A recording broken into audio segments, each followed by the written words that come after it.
Oh, man. Okay.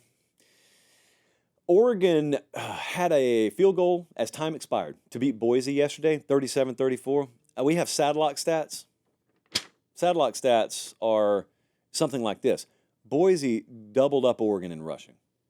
And it's not a padlock stat because Oregon won the game. It's not a bad luck stat. It didn't necessarily mislead you. It just makes you sad as an Oregon fan because last week they couldn't run the ball. And people like me expected a big time flip this week. I expected that, just did not get it. They got outrushed 221 to 109.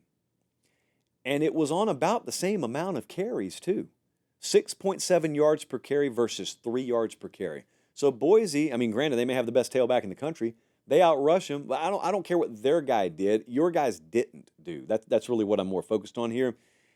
You didn't like what you saw in week 1. Fair enough. I believed we'd see an emphatic response, and we really didn't. Really did not. Offensive line is not figured out. I mean, they're still mixing and matching combinations in the game. And maybe my biggest concern with Oregon right now is through 2 weeks, they've shown no ability to control a game. They've won both the games.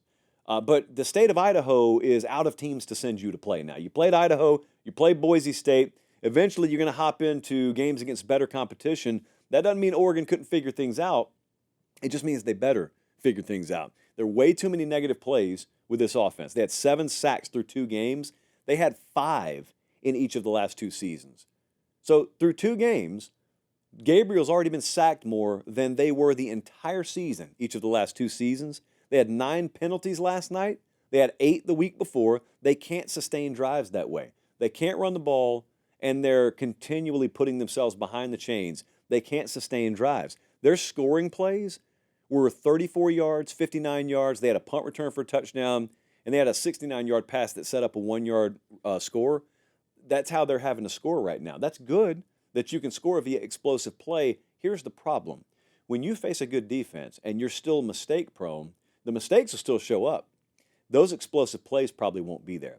That is the classic recipe for someone who's leaning on explosive plays to have the crowbar thrown in the bicycle spokes.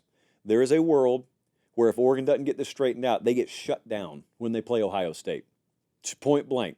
That's still a ways down the road. They got a lot of time to figure it out. They got really good football players on this team, but they got to figure that out because they are ripe to be shut down by a higher caliber defense right now. Boise is not good defensively. They are not good at all. They had 45 hung on them by Georgia Southern last week. That is not a good team. That is a team that had traveled to the Deep South and then with no rest traveled all the way to the West Coast. You should have had a huge edge on them, and you didn't.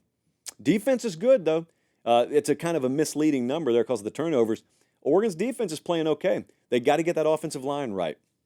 Very underwhelming first couple of weeks. So there is always the possibility that we just overrated them, that I overrated them.